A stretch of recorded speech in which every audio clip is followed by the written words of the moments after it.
Assalamualaikum warahmatullahi wabarakatuh.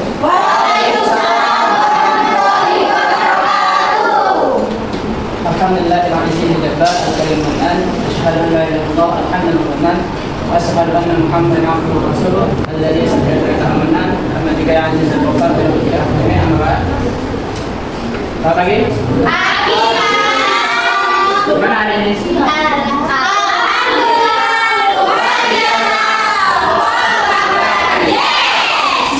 Dan saya sangat menghargai keseruan kelas ini dan semangatnya. Terima kasih kepada ketua kelas telah menyiapkan kegiatan ya. Iya Pak. Sebelum kita mulai pelajarannya kita habisin dulu. Setelah itu baru kita bersama. Aman bismillah.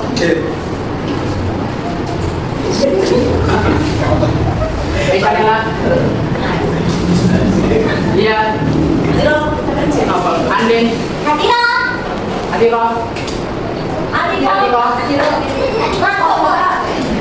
Muslim. Irsyad. Pak.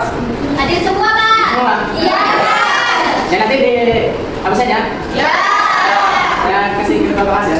Ya, kelasnya aman. Ya, sebelum kita lanjut ke sini, saya ingin kalian menonton sebuah video dulu terkait dengan pembelajaran kita tentang SKI ya, sejarah kebudayaan Islam. Jadi kurang afdol kalau kita tidak menyaksikan secara visualnya kayak gimana. Ya. Nah, adapun materi kita pada hari ini adalah tentang perkembangan Islam pada masa Khulafaur Rasyidin. Yang mana Khulafaur Rasyidin ini adalah sahabat-sahabat Nabi yang memimpin umat Islam setelah wafatnya Nabi Muhammad SAW.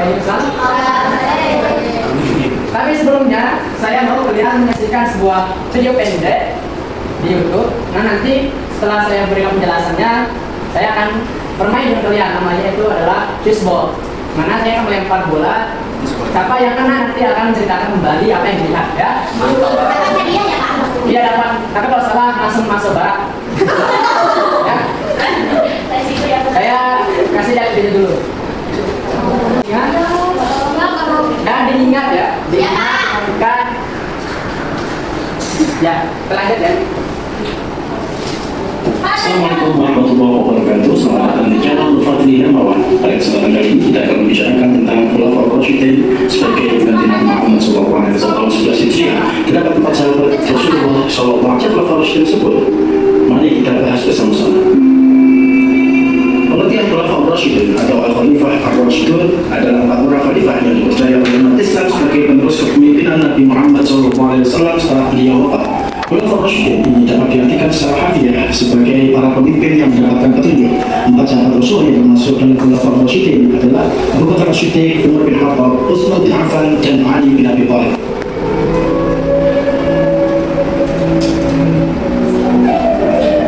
Pemerintahan Abu Bakar As-Siddiq. Ketika Nabi Muhammad SAW wafat, Nabi tidak meninggalkan wasiat tentang siapa yang akan menggantikan beliau sebagai pemimpin politik umat Islam setelah beliau wafat. Beliau tak banyak menyerahkan persoalan tersebut pada kaum muslimin sendiri untuk menentukannya. Karena itulah tidak lama setelah beliau wafat dan jenazahnya belum dimakamkan, sejumlah tokoh Muhajirin dan Ansor berkumpul di balai kota Bani Sa'id. Mereka memusyawarahkan siapa yang akan dipilih menjadi pemimpin sahabat pasca Nabi Muhammad SAW wafat. Mereka merupakan pemimpin yang dipilih langsung oleh para sahabat melalui mekanisme yaitu demokratis. Musyawarah cukup alot karena masing-masing pihak baik Muhajirin maupun Ansor sama-sama merasa pihak akan menjadi pemimpin umat Islam. Namun dengan semangat ukhuwah Islamiyah yang tinggi, akhirnya Abu Bakar terpilih. Rupanya semangat keagamaan Abu Bakar yang tinggi mendapat penghargaan yang tinggi dari umat Islam sehingga masing-masing pihak menerima dan membaiatnya. Masa awal pemerintahan Abu Bakar As-Siddiq banyak diguncang oleh pemberontakan orang-orang murtad yang mengaku-ngaku jadi nabi dan enggan membayar zakat.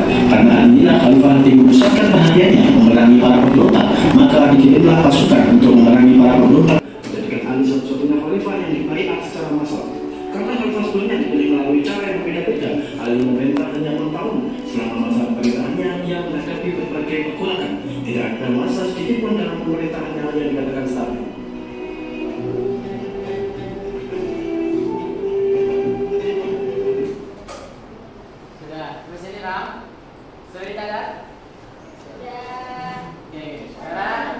Saya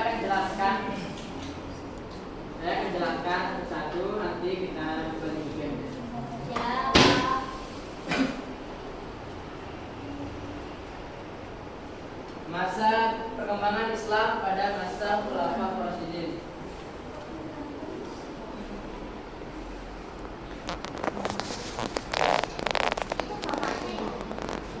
Itu ada.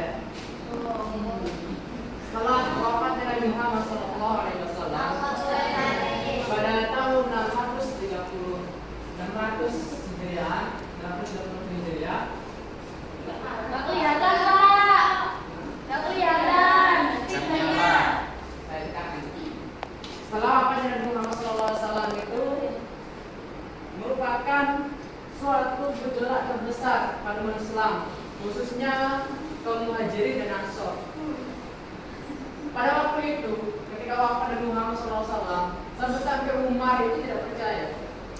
Sampai dia bilang gini, siapapun yang bilang Nabi Muhammad SAW itu wafat, tak penggal kepalanya. Makanya sahabat Muhajirin dan Ansor tidak mengatakan Nabi Muhammad SAW wafat. Kalau depan Umar yang paling merasa kehilangan, sehingga datanglah Abu Bakar As-Siddiq langsung mengucapkan ayat yang seakan-akan turun kepada Abu Bakar, padahal itu telah pernah turun kepada Muhammad SAW. Apa bunyinya? Wa ma Muhammadun illa rasul qad khalat qablahu rasul. Tidak, Muhammad SAW itu hanya seorang rasul utusan saja, di mana yang telah terdahulu telah terdahulu juga wafat nabi-nabi rasul yang ada. Sampai dalam sebelum Muhammad wafat ada Nabi Isa alaihissalam.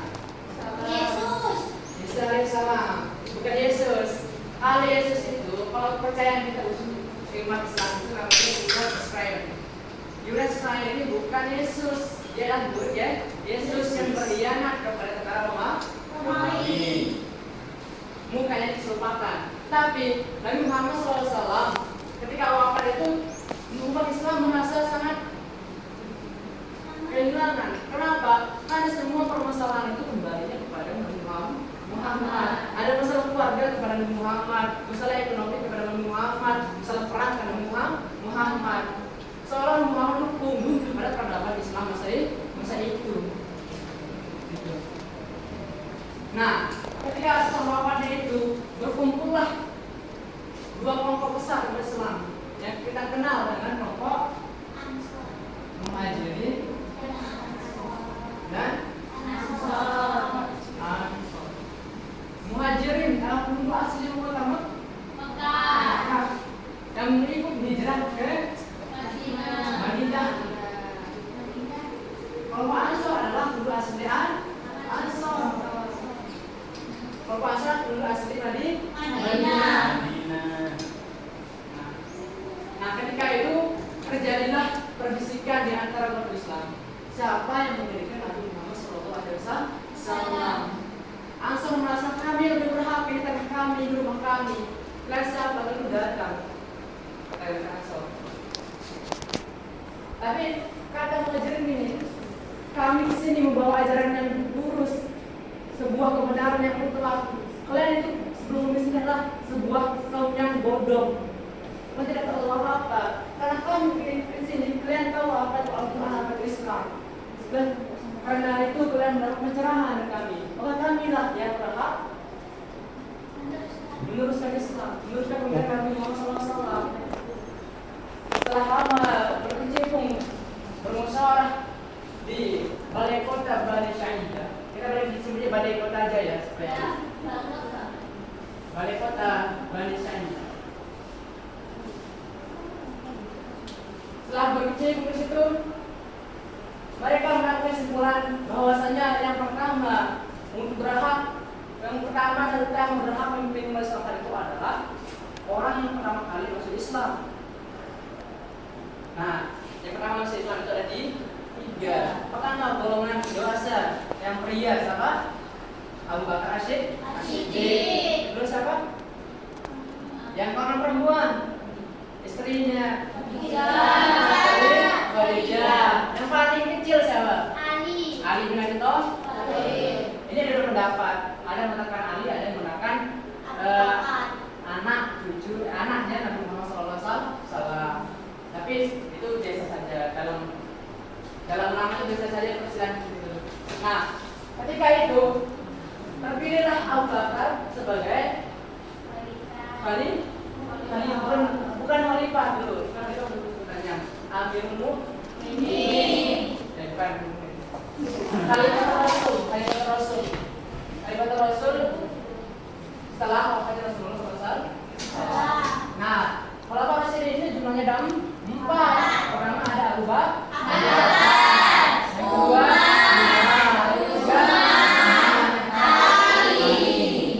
Abu Bakar digelarkan dengan Asyid. Dan kita kenapa? Quran apa? Iya benar, tapi peristiwanya apa? Isra Mi'raj ketika Nabi Muhammad SAW. Bentar dulu. Ketika Nabi Muhammad SAW itu Isra Mi'raj, banyak yang tidak percaya mana mungkin Makkah ke Madinah ke Mina itu waktunya adalah 1 malam 1 hari atau hari 1 malam. Di logika kita ya, ke Madinah sama ke Mekah dalam waktu itu berapa jam? Itu 1 bulan-bulan. Nah itu nggak masuk ya kalau orang Arab itu nggak masuk, tapi langsung ada seseorang yang datang ke Abu Bakar bilang gini, kalau percaya nggak teman Mi'raj kesini sampai di Madinah itu waktunya ke malam. Apa dia bilang? Saya percaya. Maka dari situ dia dengarnya Asyid. Yang kedua ada Umar bin Khattab. Yang belakangnya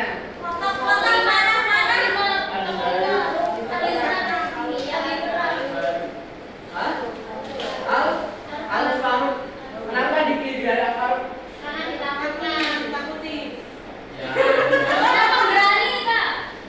Al-Faruq kalau bahasa Arab itu beda.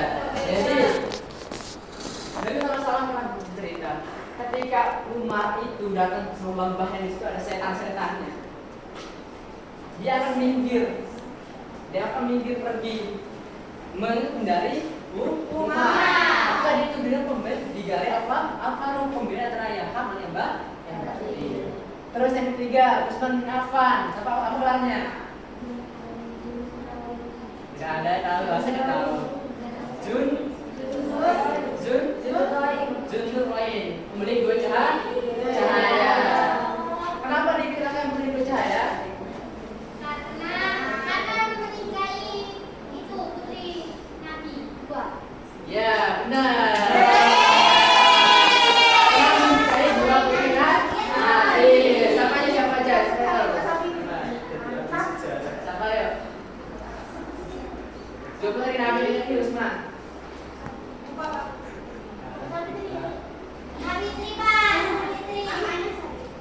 Ayo siapa ayo?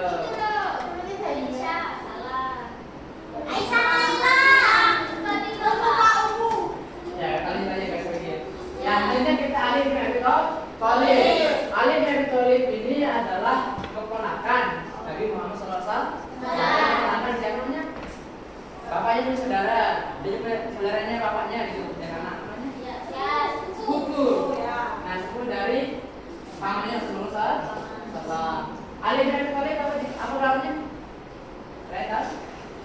Apa yang tahu? Ada babul ilmu. Seperti sabda Rasulullah SAW, yang artinya saya ada bidang ilmu, Ali ada pintu tentunya. Tapi yang paling terkenal adalah Abu Turab, bapak the guru. Itu ceritanya. Bisa kita lanjut ke masalah pemerintahnya seperti apa.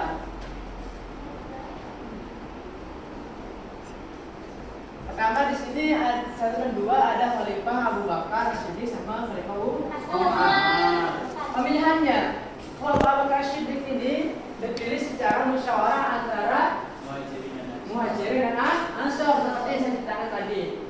Nah, pada masanya itu ada beberapa peristiwa penting. Yang pertama itu adalah peristiwa Riddah, peperangan. Jadi peperangan ini disebabkan karena setelah wafatnya Muhammad itu banyak masyarakat itu yang ingin bayar zakat. Ada juga yang murtad. Nah, di sini juga munculnya ini nabi-nabi palsu. Salah satunya adalah Musailamah al-Kadzdzab. Dulu ini pro. Ketika Al-Fil turun, dia juga nyiptain surah Al-Fil. Begitu apa? Coba, siapa yang tahu bunyinya surah Al-Fil? Alam tara kaifa fa'ala rabbuka bi ashabil fil. Kalau dia itu beda lagi. Alam tara kaifa Al-Fil. Ma'afil. Makanya ada dijawab Al-Fil lahu tibul qaim. Nah, dijawab seperti itu dia. Kamu tahu gajah itu apa? Gajah itu adalah dia mempunyai belalai yang panjang. Tidak masalah gajah. Padahal Al-Fil versinya gajah ini sama Al-Fil Nabi Muhammad itu tidak bisa ditiru. Nah, ada kebijakannya adalah pertama menumpas dari palsu dan orang murtad disebut dengan peristiwa riddah. Yang kedua memutus pasukan Utsman bin Zaid ke beberapa daerah seperti apa? Yordania, Irak, terus ke Palestina buat menyebarkan Islam, agresi militer. Maksudnya itu agresi militer, menyebarkan Islam, perang. Terus di sini juga dimulai namanya penyatuan mushaf Al-Quran yang mana digagas oleh Umar bin Khattab. Pas digagas, nah itu sesuatu yang baru loh mas, dengan itu. Tetapi ini peristiwa perang ini banyak yang menghafal Quran itu yang mati bro, banyak nanti aja ya. Asal Umar ini bedanya. Nah, terus saya punya suatu ide, gimana kalau kita menulis menyatukan semua mushaf Al-Quran ini, kata Umar. Ya sudah, lalu dikumpulkan, disimpan. Terus karakteristiknya seperti apa pimpinan Abu Bakar ini? Yang pertama ada lemah hati, belum tak kenal lemah hatinya. Yang kedua tegas dan prinsip, sederhana dan bijaksana. Yang kedua ada Khalifah Umar bin Khattab. Pemilihannya ini dituduh secara langsung. Siapa yang lanjut? Abu Bakar As-Siddiq. Karena menurut Abu Bakar tidak ada yang bisa menggantikan selain Umar. Karena pemikiran kepas Umar itu sangat luar biasa sekali. Nah, kebijakan penting yang pertama ada ekspansi mulai Islam ke Persia, Islam dan Mesir. Nah, sebelum saya di sini ada Bayezid atau Umayyah juga di sini. Sebenarnya di masa Abu Bakar Siddiq. Nah, tetapi ini diperluas lagi. Kemana? Ke Syam, ke Mesir. Nah, di sini juga ada jenderal yang terkenal pada masanya yaitu Walid bin Walid. Nah, saya ceritakan ketika dia ke Eropa pada zaman Umar itu, ada seorang wanita yang mengatakan ini, saya mempunyai racun. Apabila ajaran Anda ini benar, maka Anda tidak akan mati semacam ini. Nah, itu diambil sama Walid bin Walid, bismillah, langsung minum, tidak terjadi apa-apa. Itulah merupakan kemujizatan Al-Quran. Tapi gimana ya? Walaupun dia sering perang menangkal Khalid bin Walid ini, akan tetapi dia matinya di atas ranjang, merasa sakit. Padahal itu jago perang orangnya. Terus kedua, kebijakannya lah reformasi administratif. Nah, adanya Baitul Mal, kalau Nigeria, pengadilan itu pada zamannya Umar bin Khattab. Terus sifatnya dalam memimpin itu mana tegas. Dimana memang beliau ini tadi tegas, dua adil, berwawasan luas, pelopor dari Islam. Berdasarkan itu tentang bang Islam ini asalnya. Nah, satu lagi itu kan pasti banyak ide beliau itu diterapkan pada pemerintahan Islam. Selanjutnya Khalifah Utsman bin Affan. Nah, ini pemilihannya lewat musyawarah 6 sahabat Rasulullah yang dipimpin oleh Umar bin Khattab. Jadi kalau setelah Umar bin Khattab itu dikumpul beberapa orang, kamu diskusi pilih siapa yang harus menjadi khalifah selanjutnya. Tunjuk, lalu setelah musyawarah dua yang menang ini, maka dipilihlah Utsman bin Affan. Kebijakannya pertama adalah ekspansi wilayah Afrika Utara. Afrika Utara itu masih Mesir loh, tapi lebih luas lagi. Terus menyusun dan menyatukan mushaf Al-Quran. Nah, tadi itu kan setelah disatukan oleh Umar, itu disimpan ke anaknya. Apa namanya? Ummul Kulsum disimpan di situ. Setelah wafatnya Umar, nah Utsman ini berniat menduplikasikannya, memperbanyaknya. Kenapa? Karena di situ pada era itu banyak logat-logat dan Al-Quran yang berbeda dari satu yang lain. Maka disatukan menjadi mushaf. Dikenallah dengan nama mushaf Utsmani. Mushaf yang kita pakai sekarang itu mushaf Utsmani. Makanya dimanapun Anda berada, di Antartika, di Inggris, New Zealand, Afrika Utara, itu tetap menggunakan Al-Quran pasti Utsmani. Makanya bacaan di sini sama di Arab itu sama, walaupun nanti dialeknya beda. Contohnya wal duha, ada yang bukan wal duha, sama aja itu dialeknya beda. Terus setelah itu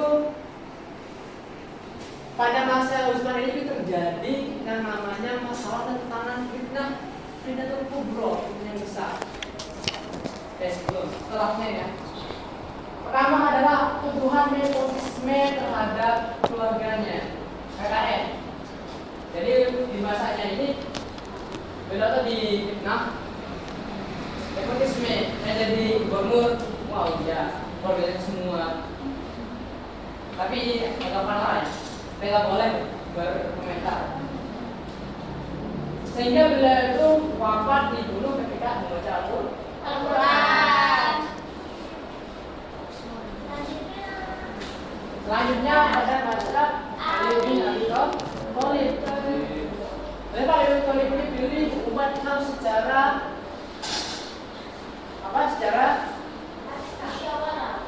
langsung umat Islam.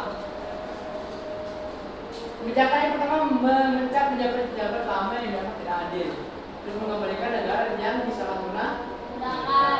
Nah, tapi di masa Khalifah bin Abi Thalib ini muncullah satu fitnah yang disebut fitnatul kubro.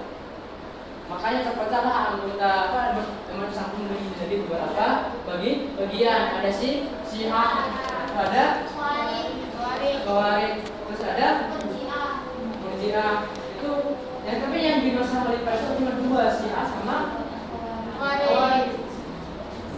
Beliau dibunuh oleh anggota Khawarij yang nama Abdurrahman bin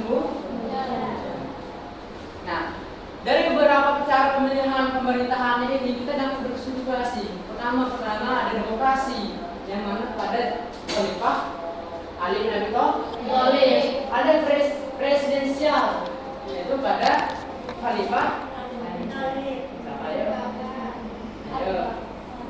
siapa ya? Utsman. Karena di sini sebelum itu dia ada Dewan Syuranya, kalau ini itu MPR-nya. Terus ada secara langsung ditunjuk siapa? Umar kan? Nah, di negara peradaban Islam pada masa Khalifah ini kita setidaknya memiliki nilai-nilai yang ada.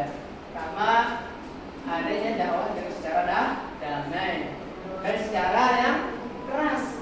Kalau tidak ada dakwah yang keras, mungkin tidak ada yang lembut. Contohnya seperti Quran tersebut. Itu perlu dilakukan. Terus menetapkan syura, musyawarah dulu, baru mufakat. Kita musyawarah dulu, jangan kayak dekat sekarang ini. Iya Pak. Ya, jadi penyampan di kerudung. Undang di catatan. Kalau kerjaannya 2 minggu nanti. Itu kayak DPR Negeri Purna ya. Ya. Korupsinya banyak. Alhamdulillah. Kita ada Kak, di Purna itu ada namanya kan kalau nikel, emas, batu bara, minyak bumi, tapi kita miskin. Ya. Nah, namanya apa penyebaran Islam keluar Jazirah Arab? Mana sejarah? Ada Mekah, Madinah, terus Yerusalem, terus Palestina. terus ada kemudian masyarakat muslimnya terus iman dan ilmu. Ya sekian dulu. Selanjutnya kita sebenarnya katakan ada game yang mana siapa yang kena bola saya harus menceritakan sedikit tentang siapa yang sudah gol. Dan rumah gimana menurut Anda rumah? Ya? Mana ya bapaknya? Siap, saya akan bertahan. Saya di belakang. Mana bolanya? Bolanya lembut, contohnya seperti peran tersebut. Itu peduliin aku. Terus menetapkannya surah, musyawarah dulu, baru mufakat. Kita musyawarah dulu, jangan kayak dekat sekarang gini. Iya Pak. Ya, jadi banyak bukan di kerudung. Undang di tanda. Kalau kerjaannya 2 minggu nanti. Itu kayak DPR 3 ya. Ya. Korupsinya banyak. Alhamdulillah. Kita ada Kak, di depan nama itu ada namanya kan kalau nikel, emas, satu barang, minyak bumi, tapi kita miskin. Ya. Nah, namanya apa penyebaran Islam keluar dari Jazirah Arab? Mana sejarah? Ada? Mekah, Madinah, terus Yerusalem, terus Palestina. terus ada kemudian masyarakat muslimnya puasa iman dan ilmu. Ya sekian dulu. Selanjutnya kita sebenarnya katakan ada game yang mana siapa yang kena bola saya harus menceritakan sedikit tentang siapa yang sudah gol. Dan rumah gimana menurut Anda rumah? Ya? Mana ya bapaknya? Siap, saya akan bertahan. Saya di belakang. Mana bolanya? Bolanya juga. Pakai aja ya. Hpnya saya aja. Ya, ayo 1, 2.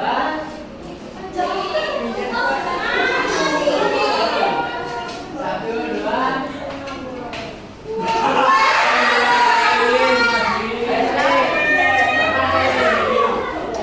Depan.